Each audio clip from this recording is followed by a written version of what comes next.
Hello friends, welcome back to the channel.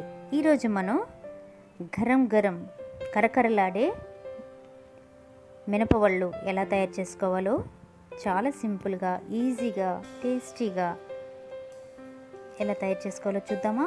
ముందుగా ఒక 2 కప్పుల మినపప్పును బాగా నానబెట్టాలి.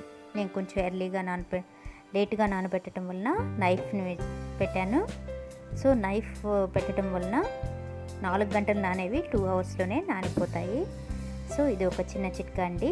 మీరు త్వరగా వడలు చేసుకోవాలనుకుంటే నానబెట్టే ముందు ఒక ఇనుప వస్తువును నానబెట్టే మినపగుళ్ళలో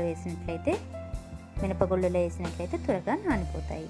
ఇప్పుడు బాగా నానిపోయిన ఈ మినపగుళ్ళను ఒక మిక్సీ జార్లో వేసుకొని కాస్త లైట్గా వాటర్ యాడ్ చేసుకుంటూ తిప్పుకోవాలి.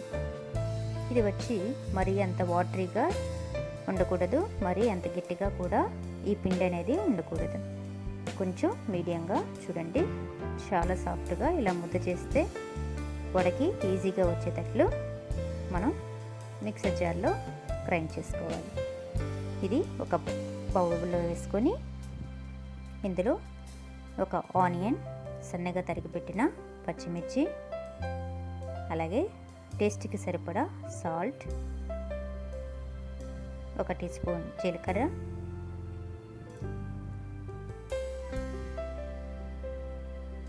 సన్నగా తరిగి పెట్టుకున్న కొత్తిమీర తురుము, కరివేపాకు తురుము కూడా వేసుకొని బాగా మిక్స్ చేసుకోవాలి. సో ఇన్ని ఇంగ్రీడియంట్స్ యూజ్ చేస్తున్నాం కదా. ఎంతో హెల్తీగా ఉండే ఈ మినపవడలు ఆరోగ్యానికి చాలా మంచిది. సో ఇది బాగా మిక్స్ చేసి పెట్టుకొని ఒక 1/2 అవర్ పాటు ఫ్రిడ్జ్లో ఉంచుకోవాలి. ఒకసారి ఫ్రిడ్జ్లో నుంచి తీసాక చూడండి, పిండి చాలా బాగా ఉబ్బిపోయి వడలు చాలా టేస్టీగా వస్తాయి, కరకరలాడుతూ కూడా వస్తాయి. ఇప్పుడు ఒక కాటన్ క్లాత్ తీసుకొని అందులో మీడియం సైజ్గా ఒత్తుకొని డీప్ ఫ్రైకి సరిపడా ఆయిల్ పెట్టుకొని 2 వైపులా కూడా గోల్డెన్ బ్రౌన్ కలర్ వచ్చే వరకు ఫ్రై చేసుకుందాం. అంతేనండి.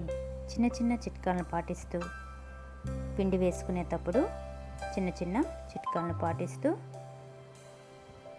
మనం చేసుకున్నట్లయితే ఎంతో గరం కరకరలాడే ఈ మినపవళ్ళు రెడీ. ఈ వీడియో కానీ మీకు నచ్చినట్లయితే లైక్ చేయండి, షేర్ చేయండి, సబ్స్క్రైబ్ చేయండి.